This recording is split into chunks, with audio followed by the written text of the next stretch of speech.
Aí uma construtora, eu fui fazer um serviço onde o dono viu eu executando esse serviço e me chamou. Cara, eu quero que você vá no meu escritório. Cheguei lá na sala, tinha aquele monte de monitor, ele tinha 5 obras. Aí ele ligou o monitor e me mostrou. Aqui, ó, eu tenho minhas obras, eu gosto de ficar na minha sala olhando a minha obra. Aí daqui a pouco congelava. Ele fazia reunião também, ele tinha uma sala onde que ele fazia videoconferência com a equipe dele. Uhum. Então, qualquer processo, e ele realmente gostava daquilo ali, qualquer processo de chegada de material, ele conseguia ver ali que estava chegando material. E ele falou: ó, dia de. Um exemplo, né, que eu vi ele conversando com a turma dele: ó, dia de sexta não é horário de chegar material, o material tem que chegar, era para ter mandado voltar. Então, ele fazia esse feedback com os engenheiros de cada. Acompanhando a Isso. obra online, vamos dizer assim, pelas câmeras. E exatamente. Ele chegava, ligava aí. Quando coloca, né, a média era umas 5, 6 câmeras por obra. Era pouco, né? Era mais visão, entrada e saída mesmo ali. Aí ele falou assim: aí, ó, quando eu abro tudo, congela tudo. Aí eu falei com ele: cara, vamos fazer o seguinte: você me permite eu colocar um equipamento para você, sem custo, para você ver se aquilo ali vai te atender? Ele: não, mas eu não quero comprar. Rapaz, gastei isso aqui uma fortuna com isso aqui. Aí eu falei assim: não estou falando que você vai comprar. Eu posso colocar uns equipamentos para você entender, para ver se realmente eu estou entendendo sua necessidade, né? Foi esse ponto que eu virei também a chave, Rafael, de você entender a dor do seu cliente. Literalmente, às vezes os vendedores, né, ou quem trabalha na área, O cara que vendeu as câmeras se deu bem pra caramba, né? ele queria vender. Ele não entendeu a necessidade dele, ele queria vender. Ele viu que era uma construtora de alto nível, vou colocar um equipamento top de linha para ele vai ficar super satisfeito. Só que até o Brasil, muitas vezes, né, não tem estrutura para ter um equipamento de alto nível. Vamos supor, sei lá, uma obra dessa tá lá no interior, onde a internet é ruim, cabeamento ruim, chove demais, venta demais, sei lá, tem uma série de nuances que atrapalhava aquela grande tecnologia, né? Sim, você vê que hoje a maioria dos cabeamentos tem fibra ótica chegando em qualquer lugar, né? Então, hoje na roça você tem fibra chegando. Antigamente era via rádio. Sim. E eram os equipamentos via rádio que também evoluiu, né? Os equipamentos via rádio, mas naquela época era bem uma coisa, vamos chamar assim, bem doméstica. Era uma coisa assim que tava vindo. Então, assim, as obras realmente que ele atendia era a obra da Minha Casa Minha Vida, então eles pegavam terreno barato. Então pegava o quê? Afastado. Literalmente você falou, muito bem colocado. E aí a internet chegava bem.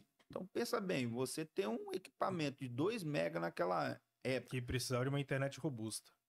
trafegar aquilo tudo, que é imagem, né? A gente tá falando de imagem, né? É ao vivo, né? Ao vivo. E aí o que acontecia? Congelava as imagens dele. Aí eu fui, peguei uma obra só, coloquei. Ele: cara, é isso aí, ó. Ó que imagem. Não, é melhor do que a minha imagem.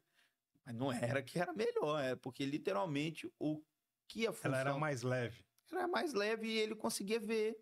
Então, assim, ele não sabia nem definir o que era qualidade de imagem pelo que ele só focou o quê?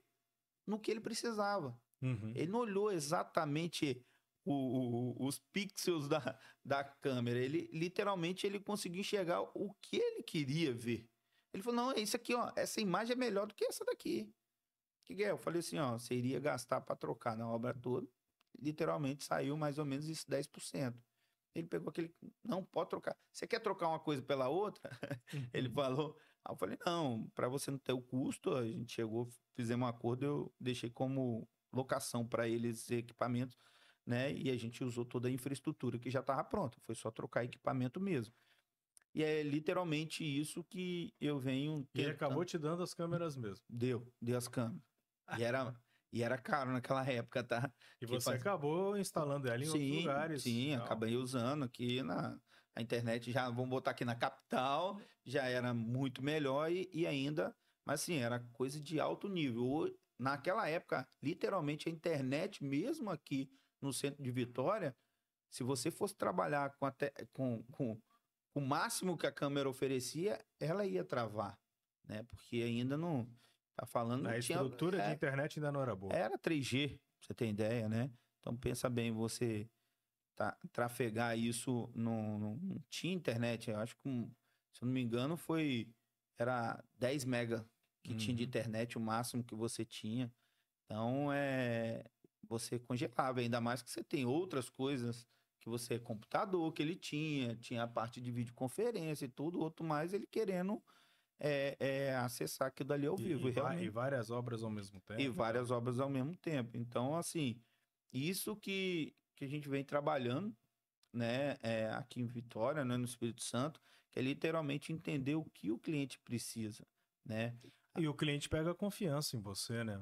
O cliente, quando percebe que você não está querendo faturar em cima dele, e sim resolver o problema dele, ser parceiro dele, você vai ter duas coisas, né? Que todo prestador de serviço gostaria de ter.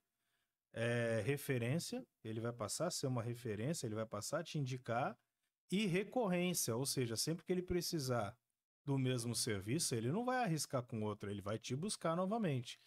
Então, assim, essa questão de entender o que o cliente realmente precisa e entregar o que ele quer receber por um preço justo é o que realmente faz o prestador de serviço crescer, né? É, principalmente nessa área de prestação de serviço, né? Então você vê, a gente tem cliente lá que desde 2008 a gente atende até hoje, o mesmo cliente, né? Porque também tem aquela de não cair no comodismo, é o que eu falo. Às vezes o nosso próprio colaborador, ele vai quase todo dia, vamos se dizer assim, mas difícil passar uma semana sem ir naquele cliente e acaba criando o quê? Aquele vínculo e Uhum. acaba, é o que a gente tenta falar, fazer reunião semanal para isso, para ele não cair nesse comodismo, que já está acostumado ali, ficou faltando esse negócio. Ó, fulano, amanhã eu passo aqui, acerto isso aqui e tal, por causa do meu horário. E aí acaba batendo um pouquinho mais de papo. Então, lá a gente tem uma rotatividade também do próprio colaborador não ficar exatamente Indo no mesmo cliente no sempre, mesmo né? cliente para poder não cair nesse comodismo, né? Então, graças a Deus aí a gente consegue manter alguns clientes, né? Desde 2008, quando foi a fundação da empresa, para cá, a gente tem esse mesmo cliente até hoje.